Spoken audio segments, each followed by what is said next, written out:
Hello दोस्तों, knowledge group पे मैं प्रियंका आपका स्वागत करती हूँ। दोस्तों, आप लोग कैसे हैं? मुझे उम्मीद है कि आप लोग बहुत अच्छे होंगे और आपकी स्टडी भी बहुत अच्छी चल रही होगी। तो जैसा कि आपके सामने है, ये है MA first semester second paper geography, जिसका नाम है भारत का उत्तर भूगोल।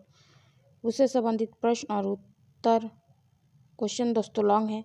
आई थिंक कि आपको इस प्रश्न और उत्तर से काफ़ी हद तक मदद मिलेगी। अगर आप नए व्यूवर्स हैं तो चैनल को सब्सक्राइब, लाइक और शेयर कर दीजिएगा। ठीक है, चलिए देख लेते हैं कि कैसे प्रश्न आए। प्रश्न है कि भारत की जलवायु की विषमता उसकी विशेषता है या इसकी व्याख्या कीजिए तथा देश की आर्थिक दशा पर उसके प्रभाव को दर्शाइए। ठीक है, ये तो प्रश्न। जब आप इसका उत्तर लिखेंगे तो लिखेंगे आप इसकी सबसे पहले हेडिंग लिखेंगे जलवायु और लिखेंगे जलवायु की विषमता की विशेषता, और इसमें लिखेंगे भारत में केवल 4 माह वर्षा काल रहता है और कभी कभी तो वर्षा बिल्कुल ही नहीं होता। भारत की वर्षा अनियमित तथा अनिश्चित कही जाती है। कहीं वर्षा इतना अधिक होती है कि बाढ़ें आ जाती है एवं कहीं इतनी अल्प होती है कि सूखा पड़ जाता है। प्रायः जब तेज मानसून आते हैं तो वर्षा मूसलाधार होती है और जिसके अधिकांश जल का उपयोग भी नहीं हो पाता, और इस प्रकार की जलवायु की विषमता ही उसकी विशेषता मानी जाती है। आगे लिखेंगे दोस्तों इसमें दूसरा हेडिंग कि जलवायु का भारत के आर्थिक जीवन पर प्रभाव, और लिखेंगे इसमें विश्व में शायद ही किसी देश में वर्षा का जीवन पर इतना प्रभाव अधिक पड़ता है जितना कि भारत में, क्योंकि 70% जनता भरण पोषण के लिए खेती पर निर्भर करती है, जो मुख्यतः दक्षिणी पश्चिमी मानसून पर आधारित है। वास्तव में मानसून वह धुरी है जिस पर भारत का समस्त जीवन चक्र घूमता है, क्योंकि वर्षा का अभाव खेती को ही नष्ट नहीं करता अपितु किसान एवं देश के आर्थिक सामाजिक जीवन को झकझोर कर देता है। इसका प्रमुख प्रभाव है जैसा कि आपके सामने है। पहला है, शीतकाल में भी भारत का तापमान बहुत नीचे नहीं गिरता, वरना प्रत्येक भाग में यथेष्ट गर्मी रहती है कि उसका कृषि कार्यों के लिए अधिक समय मिलता है। शीत ऋतु में अत्यंत सीमित भाग में ही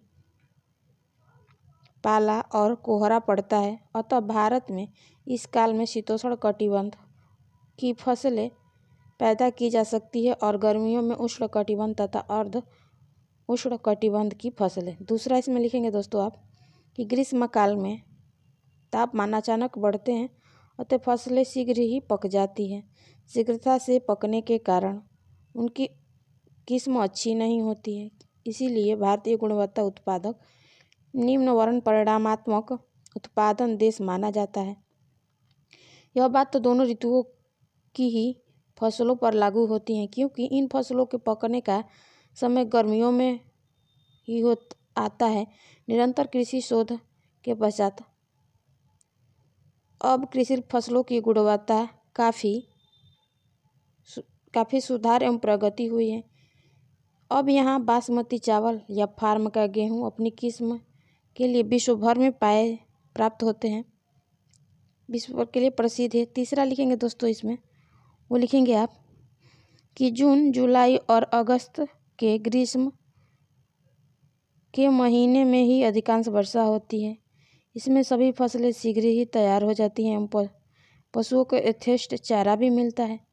चौथा लिखेंगे कि भीषण गर्मी के उपरांत वर्षा आने से अनेक व्याधियों और रोग उत्पन्न हो जाते हैं। उदाहरण के लिए कुछ भागों में मलेरिया, अंत्रशोथ आदि का भी भीषण प्रकोप होता है।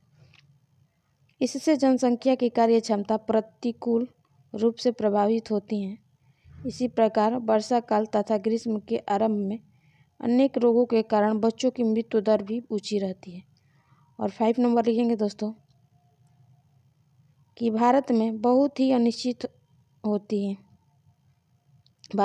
बहुत ही अनिश्चित होती है। किसी भी वर्ष वर्षा कम होने के कारण दक्षिणी पूर्वी दुर्भिक्ष पड़ जाता है, तो दूसरे वर्ष वर्षा अधिक होने से नदियों में बाढ़ें आ जाती हैं, उससे भी फसल नष्ट हो जाती है। इसी कारण भारतीय ग्रामीण निराशावादी और भाग्यवादी बन जाते गए हैं। वर्षा की अनिश्चितता के कारण ही भारत सरकार कि वित्त विभाग का बजट मानसून का जुआ समझा जाता है, क्योंकि अकाल पड़ने और बाढ़ के कारण लगान वसूली बंद हो जाती है और सरकार को अकाल और बाढ़ पीड़ितों की सहायता भी करनी पड़ती है। और 6 नंबर है आपके सामने, वो है भारत में विभिन्न प्रकार की फसलों की पैदावार। यहाँ की मानसून जलवायु की देन है। वर्षा के असमान वितरण के कारण ही यहाँ विभिन्न प्रकार की कृषि, आर्द्र कृषि, संचित कृषि तथा शुष्क कृषि की जाती है। इसी भांति मानसून या वर्षा काल में उष्ण व अर्धोष्ण कटिबंध की एवं शीघ्र ही शीत ऋतु में